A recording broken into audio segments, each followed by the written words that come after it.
as we celebrate Women's History Month, I want to acknowledge that I myself am a product of so many women that have poured into me in my journey. Um, that starts with my beautiful mother, who, as a single mother from El Salvador, an immigrant who didn't really speak the language when she came here, was able to become a homeowner, worked multiple jobs to make sure that my brother and I had the opportunities that she didn't have herself. And along with her, I have other women who have had some of the struggles that women in general are having to face in all sorts of environments, working environments. And so we're going to hear from them, and I want to introduce each of them. So the first one is going to be Miss Dana Foster Allen. She's a certified public accountant with 30 years experience in accounting. She earned her bachelor's degree from the University of Alabama Culver House School of Business and an MBA from the University of Mobile. Dana has worked in the public sector throughout her career, starting as an entry-level accountant. She is also trained for the Alabama Association of County Commissioners and served as director of the board at the Governmental Finance Officer Association of Alabama. After 35 years in Mobile County, Dana became the first Chief Fiscal Officer of Dallas County in June of 2026. During her short tenure, she has initiated process improvements in payroll and accounts payables and served as the executive sponsor for 2 ERP projects. Dana is committed to supporting women in the accounting profession and plans on seeking an active role in our community here in Dallas County. Dr. Jessica Dwyer, well, let's give her a round of applause, everyone. Dr. Jessica Dwyer is a board-certified forensic pathologist and the director and chief medical examiner of the Southwestern Institute of Forensic Sciences, or SWIFS, as a lot of us know it, here in Dallas County, serving a population of over 2.6 million people. A fourth-generation Texas A&M graduate, she earned her medical degree from UT Health San Antonio and completed her training in Pittsburgh. Since joining SWIFS in 2017, she has risen to lead the organization and holds a faculty appointment at UT Southwestern Medical Center. With thousands of autopsies performed, expert testimony across multiple states, and an active role in national forensic science organizations, Dr. Dwyer is deeply committed to mentoring the next generation of forensic pathologists.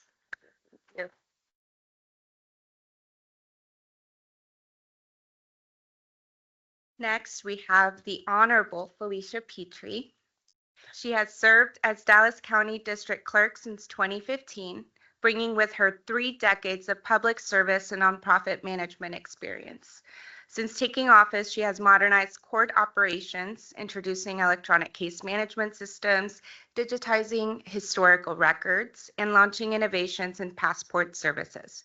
She has been a strong advocate for vulnerable populations, protecting the identities of thousands of child victims in court records and reforming protective order procedures for domestic violence survivors.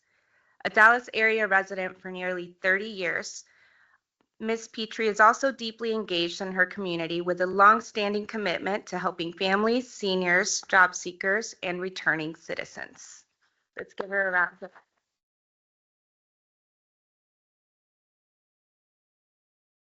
And last but not least, Ms. Janice Pugh.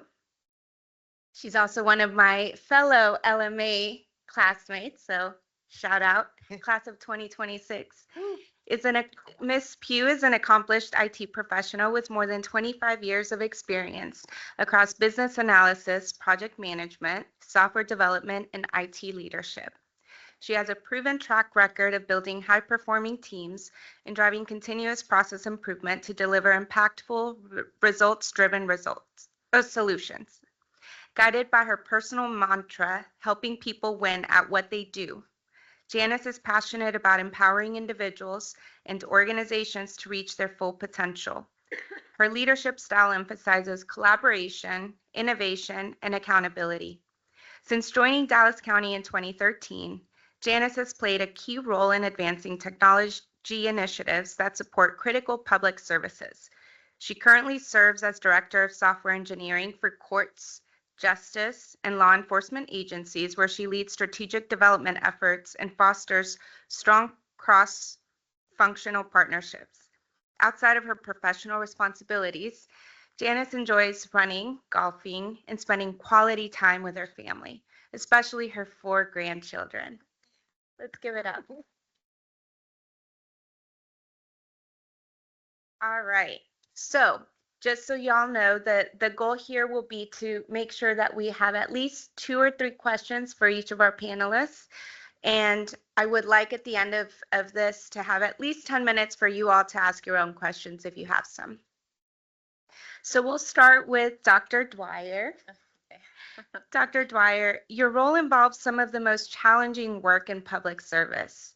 How has leading in that environment shaped your leadership philosophy? And how do you maintain your physical and mental resilience for yourself and your team? Thank you all for the opportunity to be here.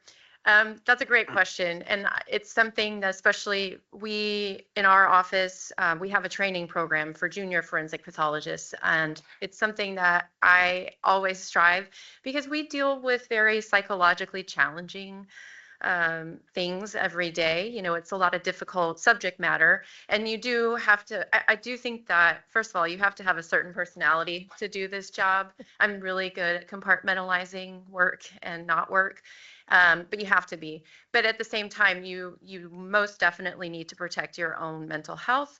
And for me, that is, I get up an hour before I even have to be at work, and I exercise. I just kind of set my intention for the day, kind of make sure the kitchen is clean. I don't know. Once I feel like my personal life is somewhat put together, then I'm ready to start my day. And so I think it's important to find whatever that release may be, running, playing with your grandkids. You need to have a time to turn that off so that you can ultimately turn on later.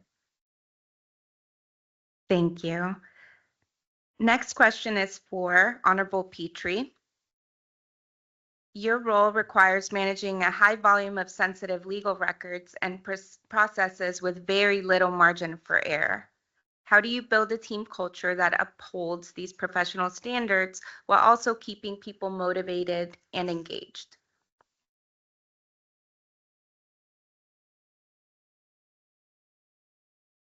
I ask myself to understand that, put yourself in someone else's place.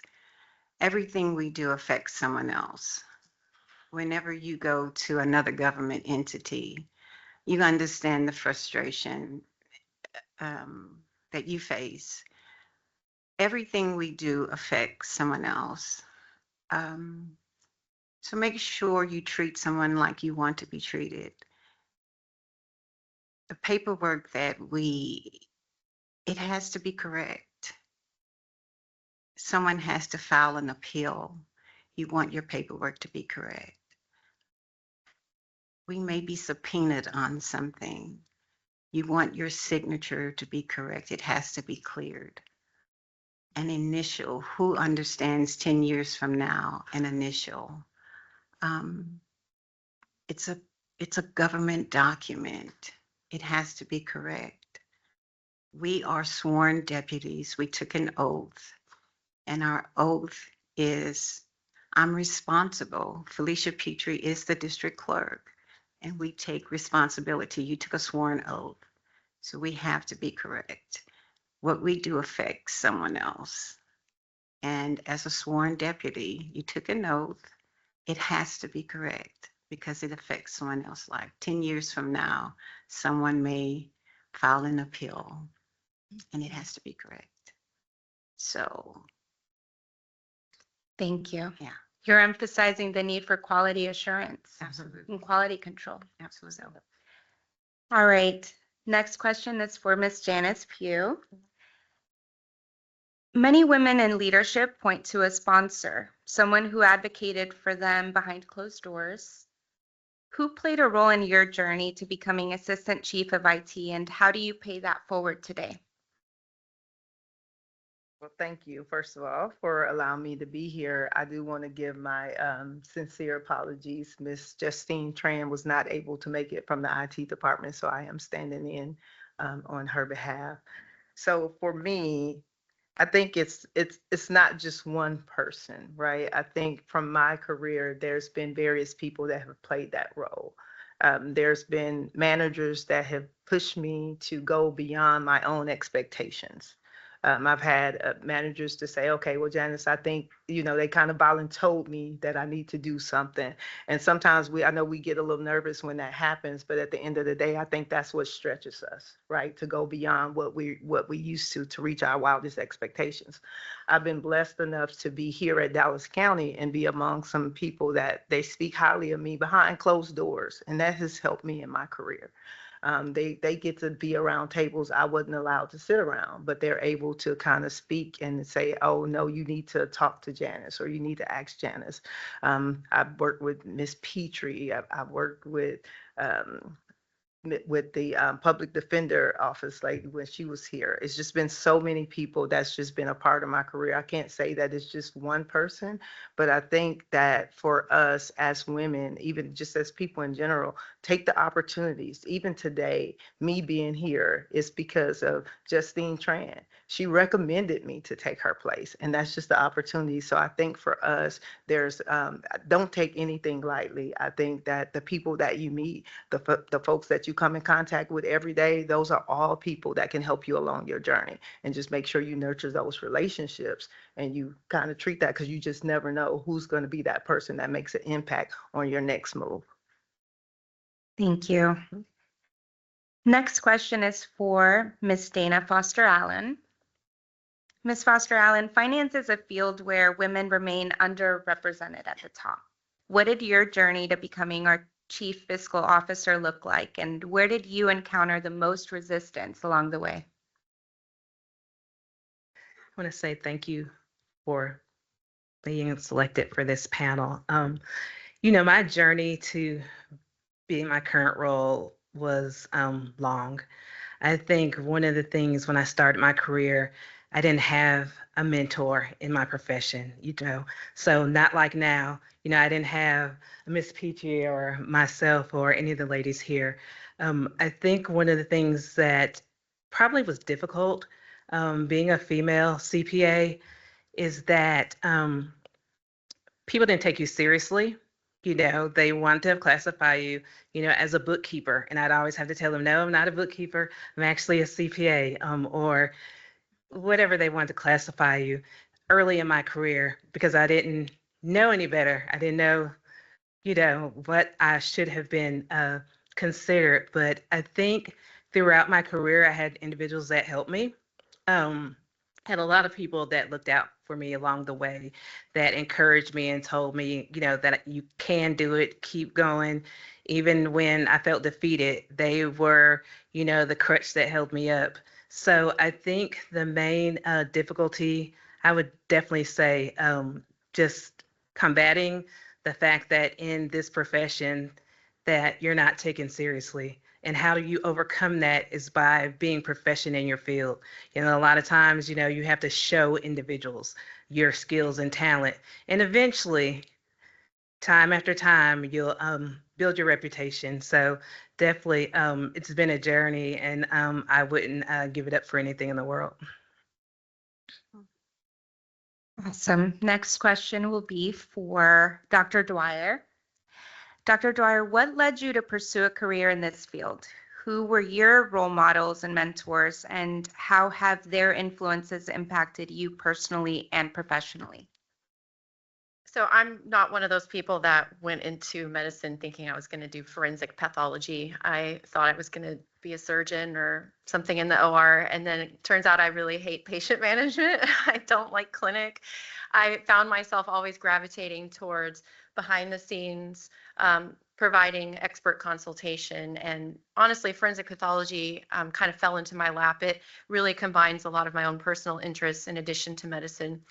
So it was a very long, circuitous route as to how I got here, but I love my job. It's very engaging. Every day is different. If you don't like change, it's not going to be a good career for you because it really every day is different. But I love that.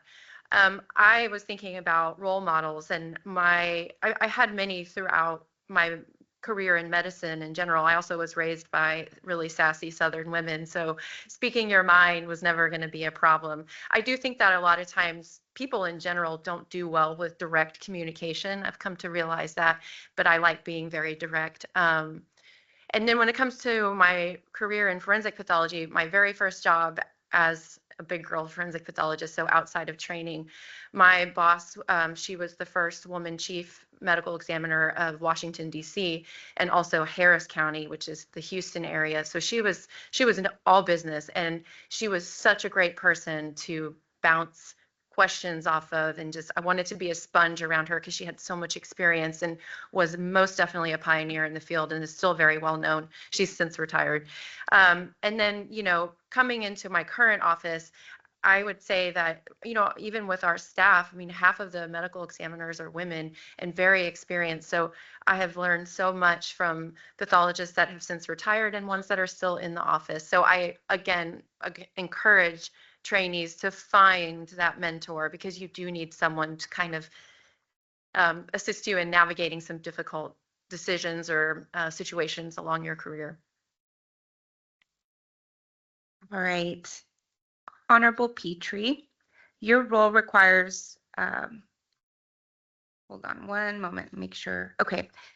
What advice would you give young women considering running for office?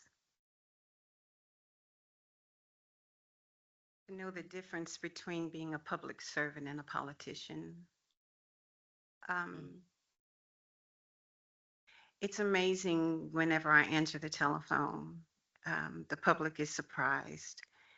And when I assist them, they go, "Oh, wow, thank you." And I'll say, "Well, isn't that why you elected me?" And then they'll say, "Oh, yeah, that is why I elected you." And so when I ask you to elect me, I promise to do a certain thing. And so hold your elected officials responsible. They say, "I want to do all these things for you." So when you approach them, they should honor what they said they're going to do for you. So I do answer the telephones. I do try to do the things I promised I'm going to do. So when you run for election, keep your promises. Know what you want to do. Sometimes it's not a glamorous job. It's not easy being a public servant. Sometimes you can do certain things. Sometimes you're limited. So don't make all these promises that you cannot keep. It is wonderful to be able to serve. It is wonderful to be able to make a difference. I love my job. I love what I'm doing. So know what it is that you're asking to do. You have to give up a lot of your time. Your family gives up time. So everyone serves. Your family serves. So if you have small children, just know that they give up their time as well. So everyone serves. So know when you go into it, know what you're doing when you decide that you want to be a public servant, because you actually serve. And know what you're stepping into, because it is not an easy, and you have to have a thick skin. Because you will be criticized. You're not going to do everything exactly right, but it is rewarding and it is fulfilling when you're able to help, when you're able to make a difference. You have to make hard decisions sometimes, and sometimes you're not popular, but it's okay, because that's what you signed up for. And when you take an oath, just know what you're taking an oath to do, and just believe in what you're doing. And at the end of the day, sometimes you can go to sleep, sometimes you can't. And I can look at myself in the morning and I can say, well done, Felicia. And at the end of the day, I know I've given my best and I am a public servant and I love what I do. I have a great team and most of my team is here with me today. I love you guys. Thank you guys for your support. Thank you all.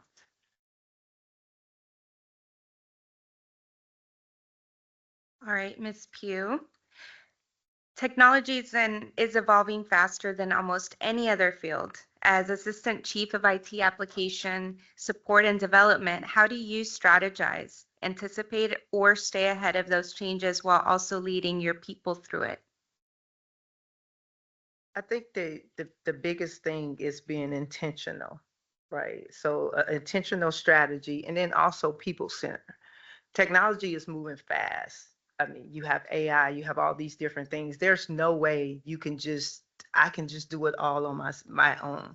So you have to depend on your team, your people. They are the experts and you have to trust them to be experts in their areas. I can't do everything. I can't be in every meeting. So I think part of it is just being intentional, having a strategy to say, okay, this is what our focus is going to be on, and then trusting your team that you built, the experts that you brought in to tell you, to educate you about that.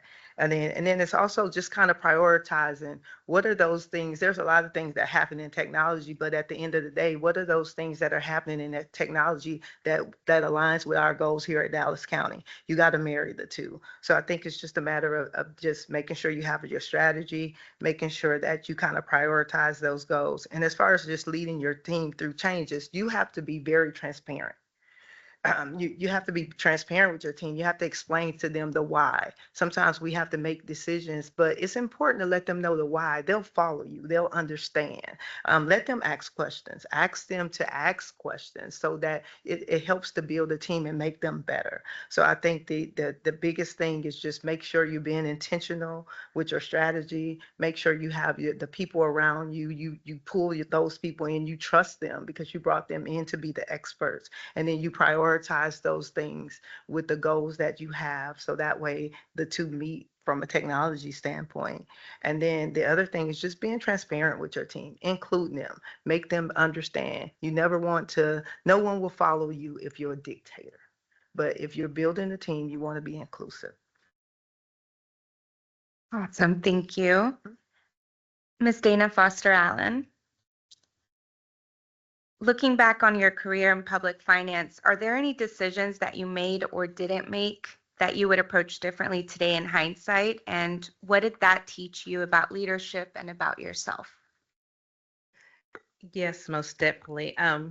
So as a first-time manager, there is no training program, there is no leadership, academy for you to learn.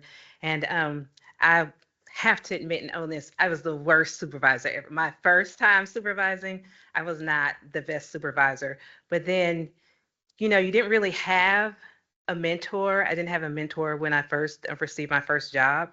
Um, and I think what I've learned is that you need to be collaborative with your team and with the staff members, and they don't work for you, they work with you. I think that was one of the things that I learned. And during the process of me managing, those individuals, I saw them later, and all I could do is say, I am so sorry. Because I mean, I'm being honest. Um, you just don't know. And I think that's one thing I would have done different is how I managed, how I led. And I think that moment or that time in my life totally changed the trajectory of my management style. I just totally changed the way I managed my team. And I want to, now give my team members a voice when they haven't had a voice.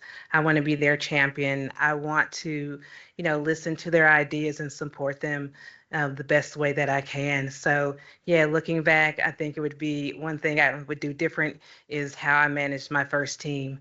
A lot of growth since then. So, thank God for the process. All right, Dr. Dwyer, what led I already asked you that. The nature of your work requires an extraordinary level of precision and objectivity. How has that shaped your leadership style, and how do you bring those qualities into managing and developing your team?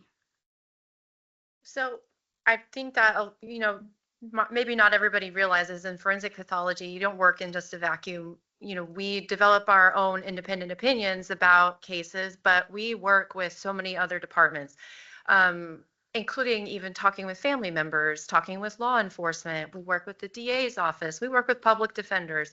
I come down here to commissioner's court. So you are kind of always working with other people. And so I do think that one skill as a forensic pathologist that I think is very important is your ability to communicate, because you're often having to explain really complex or difficult subject matter to a wide variety of people. If I'm talking to another physician, I would talk to a physician very differently than I would a family member, especially when it's their loved one. So when it comes to applying that to management, I think it's the same way. I mean, even within our department, we have so many different departments. I've got the crime lab and I've got the medical examiner's office. I also agree with you about having good staff. I have amazing administrators and leads of each of those departments that report to me that make my life a lot easier. But regular meetings, again, direct communication. If something's not working, we need to talk about it. We need to brainstorm. I'm always trying to come up with new ideas. It's just try to apply them within the limitations that sometimes you're given because you work for the county. And that's fine. I think we do some really amazing work and we do serve the public as well as we can. But I already kind of to round it all out is that we already at baseline work with a lot of different departments, and the ability to kind of bring everybody together for a common goal is really kind of, that's been my main strategy. Thank you. Honorable Pitre, the district clerk's office is central to how the court system functions. How do you communicate the impact of your office's work to the broader public and to county leadership?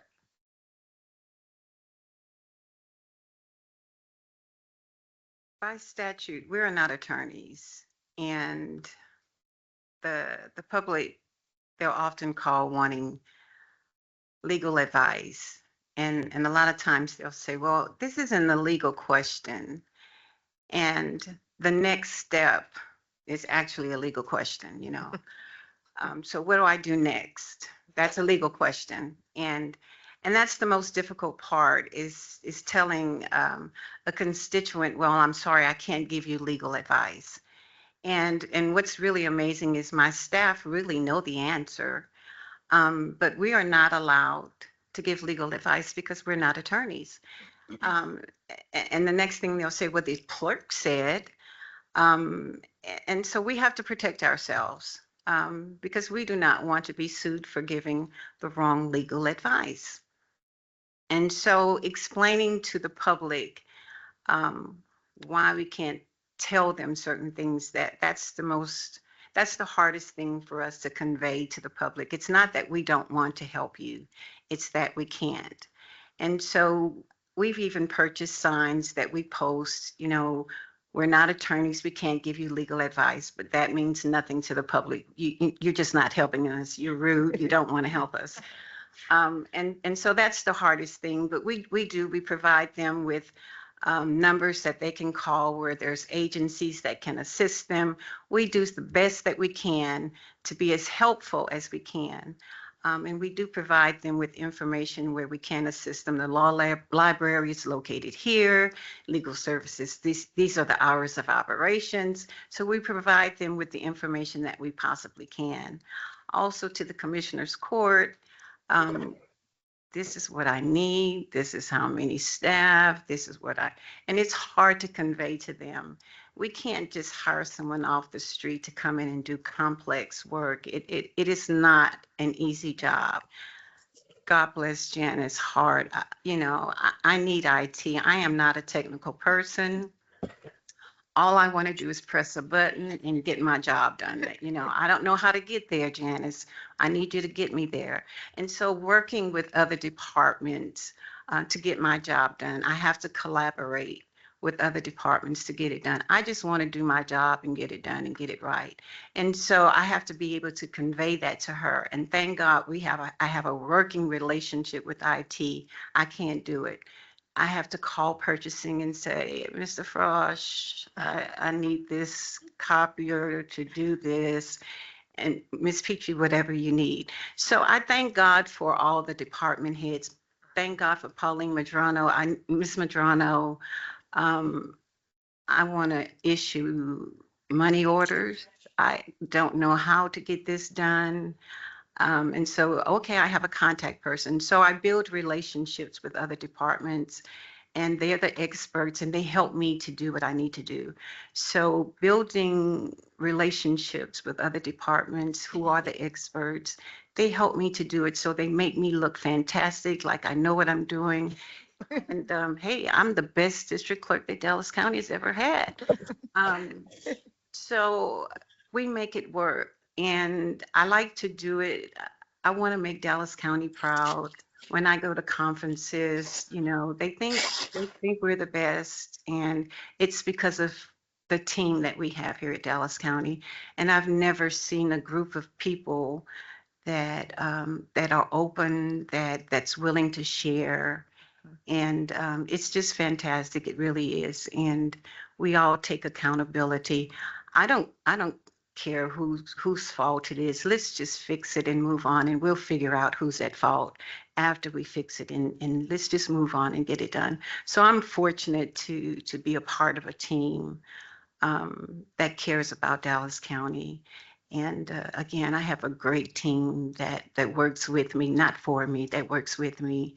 And we work hard every day. And I want everybody to know that the district clerk's office really, really works hard. And I'm fortunate to be the district clerk. Thank you all. We're fortunate you're the district clerk too. I appreciate that. Thank you. Ms. Pugh, cybersecurity and data privacy have become some of the most pressing concerns for local governments. How do you communicate the urgency and complexity of these issues to colleagues and decision makers who may not have a technical background? So for me, I keep it simple, that keep it simple, Saint. So I just really try to keep it simple. And what I do is I go back to what we was taught in elementary, right? The W's, the why, the what, the when, the who.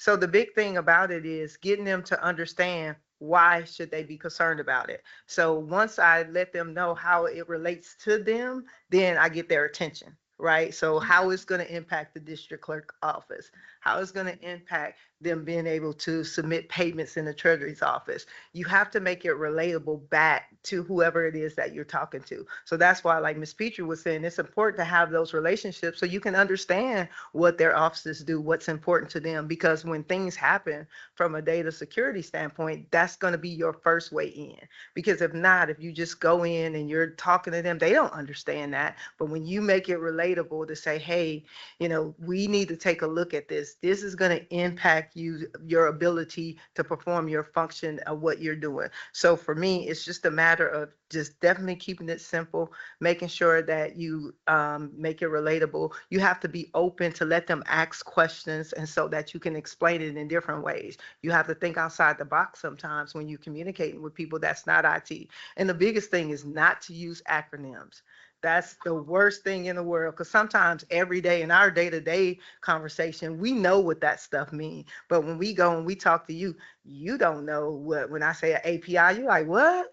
What is that? But if I talk to somebody in IT, they do. So the big thing for us is just, for me, is definitely trying to just keep it simple, make it relatable, answering the questions that they have, getting them to kind of understand, and then helping to come up with a solution together, because we know the technical side from an IT perspective, but they know what their business needs are too. And so most of the time for us to resolve the problem, we have to work together. So that's how I approach the communication with people that are not as technical, but at the understanding is just kind of meet them where they are, making sure we have an open relationship so that they can ask questions and I can explain it to them. Thank you. I'll keep in mind not to use too much jargon. Ms. Foster Allen, as our CFO, you're often the person who has to deliver difficult financial realities to other leaders and elected officials. How do you approach those conversations, and what have you learned over time about making them productive rather than adversarial? I think when you deal with elected officials, uh, you have to tell them the truth. You're the person that is making the recommendation. You're not the person making the decision. Um, as try as hard as you may, and you know how you feel is the right move, but you're not the elected official. You're not the decision maker. I find that those are what I call crucial conversations, where you are delivering news that may not be what they want to hear, but always be truthful. I always have told them the truth, let them know the pros and cons. And, when they made a decision, I supported that decision. I think hearing them out, because I look at it from a different lens. I'm looking at it from a financial lens. All I see is the finances. They have a community lens. They see the broader picture that I don't see. And so I think for me, communicating the truth. And when they make a decision, even if it may not be the decision that I recommended, supporting that and going forward with their directive. I think that's the key. In my career, I'm about 50-50 on those. So, but yeah, I think that's just being honest and open communication. They appreciate that. They do not, telling them what they want to hear is not going to make them a good decision maker. Who are they accountable to? They're accountable to the public. You've got to be honest. And I think at the end of the day, during my career, they've had an appreciation for that. Thank you. For this next round, I'm going to ask a question and you all can raise your hand and just feel free to answer. So, what advice would you share with women who are in the early stages of their leadership journey? Don't be afraid to make a decision. Make the decision. You can always go back and fix it. Just make the decision. Ms. Foster Allen? I would recommend don't let anybody set the trajectory of your career. I think that's one thing that I did throughout my career. Think about where you want to be. Do you want to be your boss? Do you want to be your boss's boss? And one thing I will say to anybody, if you're at your job and based on where you want to go, you're not getting elevated and you're not progressing the way you should, I highly recommend getting another job because you take the control out of your current employer and you take the control yourself. And I think that has been really beneficial for my career is that I just looked at where I wanted to be. I made my career decisions, not necessarily based on longevity, but is this position going to ultimately get where I want to be in my career? And if it wasn't, then it was time for me to look to better myself. And I think, it's nervous. It's nerve-wracking, and a little unsure and easy because you want to stick to what you know. But I think that you really need to take control of your career and not be subject to what's going on at your current employer. So that's one thing I would definitely recommend. Anyone else? I would just chime in two things, actually. Number one, stop doubting yourself. I can't tell you how many times in my career somebody would say, "Wow, that's a reach for you. No, that's not. You're not gonna be able to do that." And it's like the worst thing I hate. Well, it's kind of funny. I was about to say the worst thing I hate hearing is no, but that then plays into my second point, in that always just the word, just ask for something that you want. The worst they can say is no. You won't be happy about no, but if you don't ask, you're never going to get an answer. And so those two things, stop doubting yourself, put your nose to the grindstone. Because like you were saying earlier, you get underestimated and it's like, well, just watch me. And so I am a big proponent of that and always ask for what you want. Period. Thank you. And just to chime in just a little bit, kind of with everything everybody else said, is just don't be afraid and take advantage of the opportunities. That's the biggest thing. It's just really taking advantage of the opportunity. Sometimes to your point, because we doubt ourselves, we don't want to take those chances. We don't want to take those risks. Take a risk. At the end of the day, you'll learn from it. If it don't work out exactly how you want to, it'll be something that you'll learn that you can take forward onto the next time. So definitely don't be afraid to take a risk. You'd be amazed who's watching. Mhm. So just do your best. You'd be amazed who's watching. And just do your best to be who you are and don't be afraid to take risks. Thank you all. Now, this is one more of those rounds, and then we'll open it up for Q&A from the audience. So, as a woman, what competitive advantages, in your opinion, or attributes do you believe you possess over your male counterparts? I'm gonna be real predictable on this one because the first thing that came to mind, and I even said this in my interview for the chief position, it was like, I think that one qualification I have is just the fact for this job is that I have 3 children. Because I think when you have a busy household, I've already got a running list of 20 things going in my mind at any given time. So I think women by nature are very good at multitasking. And, you know, dealing with toddlers is not all that different than dealing with personnel issues, I've come to realize. So I think that was the first thing that came to mind, just make it a little lighthearted. I like that. Anybody else? I will say, I agree with you, Dr. She Dwyer. said it all for all of us. She did. I don't have children myself, but I'm a former pre-K teacher, and many years ago did daycare. And all that to say is it's not that different working with adults as it is with little kids. So we all have little egos. Some of us just are physically a little bigger. All right, next is what trade-offs or sacrifices have you had to personally make in order to successfully achieve your leadership pursuits? Ms. Pugh. I think one of the biggest things is definitely time and comfort, right? A lot of times as a leader, you're spending a lot of long hours. Your work-life balance is off, especially early on. I think that's the biggest thing is just literally just not having that balance sometimes. And then another thing that I thought about is just the flip side of that is that for me, I got into leadership late because I knew I wanted to be a leader, kind of like how Dana say, hey, see the position that you want and know that. But I was a single mom. And so I had to decide if I wanted to try to get into leadership early in my career, where a lot of my friends were already there when they were in their 30s. I decided I didn't want to do that at the time, even though I knew I wanted to be a leader.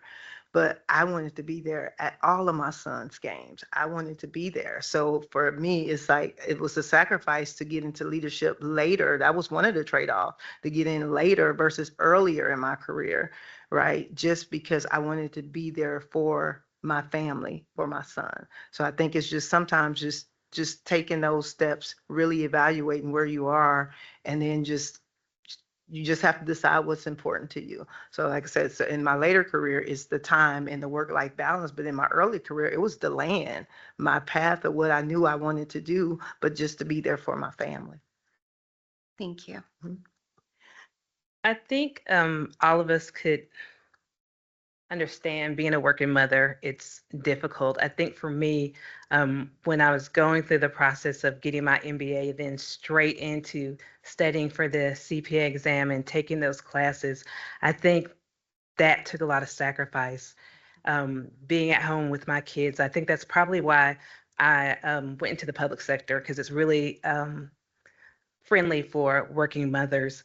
But I think, fortunately for me, I did have support at home. You know, my mother supported, everybody supported me and my goals. But if you want to build your career early, especially in educational pursuits, especially in getting certifications. There's a balance there, and a lot of times to reach your goal initially, you have to put in that work, and you have to have a good support system, when you have children. And so you do miss some of those games and some of those parent-teacher conferences because you're just so focused. But in order to do that, you have to have a good support system. So without my support system, I wouldn't have been able to do it. So kudos to you in reaching your goal. All right. I would say the same. My poor child, I drug him to every political event, every campaign. He slept on pallets on campaign floors, and thank God he's sane. And I remember asking him if he wanted to be the governor, and he says, no, I want to be a cowboy. So I'm thinking he wants to be a Dallas cowboy. And he says, no, I want to be in the black rodeo. And so the child was just all over the place. All my family was in Louisiana. And so, but I was fortunate to have some wonderful friends who helped me to raise my son. So, and he's normal. I mean, the kid is normal. And so I'm fortunate, but it was a sacrifice. It was a sacrifice for both of us. And, but you decide what's important to you. And he became independent as a result of his mom's aspirations. And he wants nothing to do with politics. But it's a sacrifice. And so when you decide that you want to go into a political career, just know that your family sacrifices for your political aspirations. So those are the things that you have to take into consideration when you decide that you want to be a politician or public servant. But it is rewarding. So you decide what it is that you want to do. But when I was in the 5th grade, I went to Catholic school, and they didn't, punishment was part of it. And my 5th grade teacher, she would say, start the parade of the wooden soldiers. So everybody would get a spanking in their hand. And I was always the one that caused the parade of the wooden soldiers. And I had the audacity to beg her not to whip me hard. I would say, please don't whip me hard, Miss DeVille. And she wouldn't. And so she says, Felicia, you're a leader, and you can decide whether you would get everybody in trouble or they wouldn't. We always got in trouble. But that started my path to know that I'm really a leader. I just needed to decide which way I was going to go. I didn't get it in the 5th grade, but one of my classmates said, Felicia, Pitre, I hate you, because we always got in trouble. But by the 8th grade, I figured it out. So, yeah. So decide what type of leader you want to be. I figured it out later on, but it's something to consider, you guys. Public service it can be rewarding. Nobody's getting their hands spanked, so. All right. So at this point, we have 10 more minutes left until the end of our hour together. And I want to open it up for you all to ask any questions that you might have for our leaders here today. You can step up here.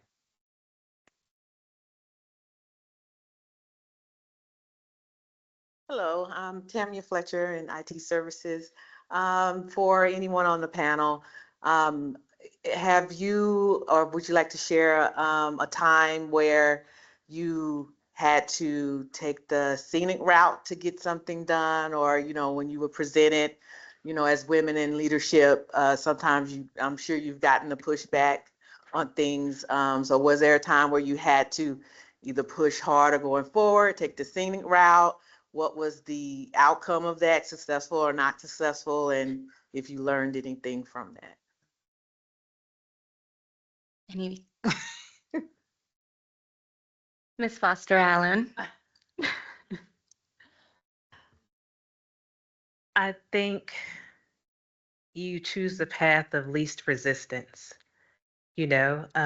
Sometimes you want to work with individuals, and sometimes you have to work around individuals, and then sometimes you unfortunately have to work through individuals. You take your tone from the top. So if I'm given a directive and that's my directive and I have to get the job done, I want those, especially peers, to work with me to get the job done. Um, but sometimes you kind of have to navigate that and determine, what, do I need to go this way or do I need to go that way? You really don't want to create adversarial situations. And so sometimes the most efficient way is not always the best way, depending on who you're working with. And so there's a lot of give and take. Sometimes you just have to go full force, and then other times you have to slow it down. It just depends. But it's a balancing act. It just depends on, who you're working with and their style of getting things done. Thank you. Anybody else? Okay, that's fine. We are open for any other questions, either from online or here we have Honorable Ames. Well, good afternoon. First of all, I want to say I've worked closely with many of you and that we are such a blessed and honored county to have you in our presence. Let me just say that. And so having known each of you and what a tremendous job you do in your roles, my question is, what is your next role? What do you still aspire to be? Good question. I want to be retired would be my next role, actually. Thank you for that. Is it bad that I want to say the same thing? There's some days where I'm like, why am I so ambitious? And I think for me, my role, I'm actually new to my current role. So one is I want to get to a point where I can master it, because right now I'm still just kind of, I'm in the water, just flapping, trying to, figure it out, right? So for me, my next step is to master this role. And then the next role after our director level is hopefully one day I could be the CIO of IT. One day, hopefully, we have a great CIO now that I can learn from. And then when she goes on or when she retires, then hopefully I can kind of step into that role. But right now, my main focus is to just really understand the role I am now and just kind of master that, because this is a different level for me. This is my first experience in executive leadership. So I've been in, middle management before, but this is my first senior leadership role. So just really working to try to understand that before I even look to my next role. I'm going to leave it better for the next district clerk. I feel like I also have kind of a unique answer because, as a medical examiner, I mean, I am a physician, and there are a lot of national organizations that have opportunities for advocacy. And now, as a leader of a very large county, a medical examiner office for a large county, it gives a lot more opportunity for even getting involved on a more national scale. So I'm kind of dipping my toe in that, but it's hard to pile up the plate because, like you said, I'm also new in this position, and there's already so much to do. So that would be the only thing. Thank you. And I have one more question for you all. My hope is you all can take a minute to answer, or less if possible. We have 5 minutes left in our hour. What does mentoring the next generation of women actually look like in your day-to-day work? And what do you wish someone had done for you earlier in your own career? I'm fortunate. I've been fortunate to work with a number of elected officials who have paved the way for me, who made it easier for me. I've started a leadership program within the district clerk's office that it's called the Red Shoe Movement. So I've started that for my leadership team. And so I've been blessed to have worked with a number of elected officials who who have paved the way for me. And I'm hopeful that the program that I've started is helping my team. Thank you.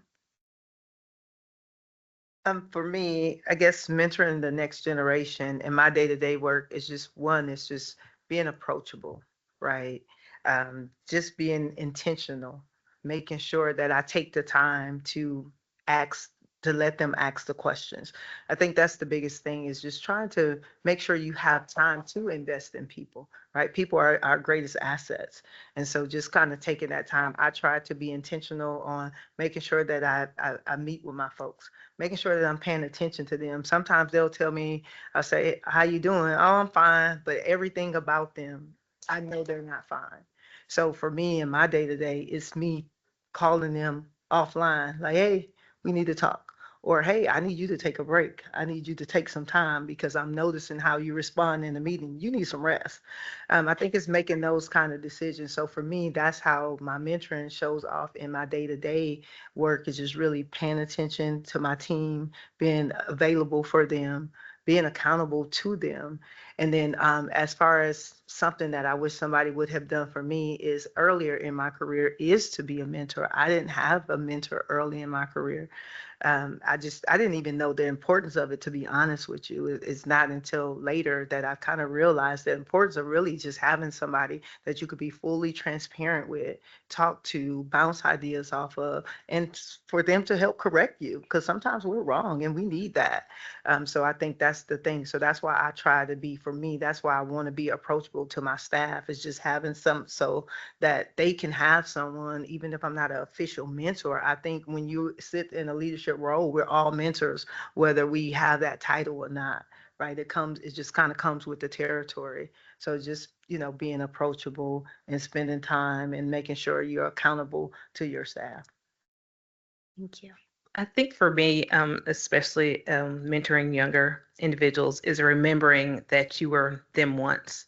Uh, don't be so far removed. I'm not so far removed from my current role that I don't remember what it's like to be young and, having questions and needing guidance and making yourself, really available to them and listening. Um, Not sitting high and looking low, but really going back to that place where you were them once and that you can really empathize with them and give them the support that you didn't have. That's very important. They say pay it forward.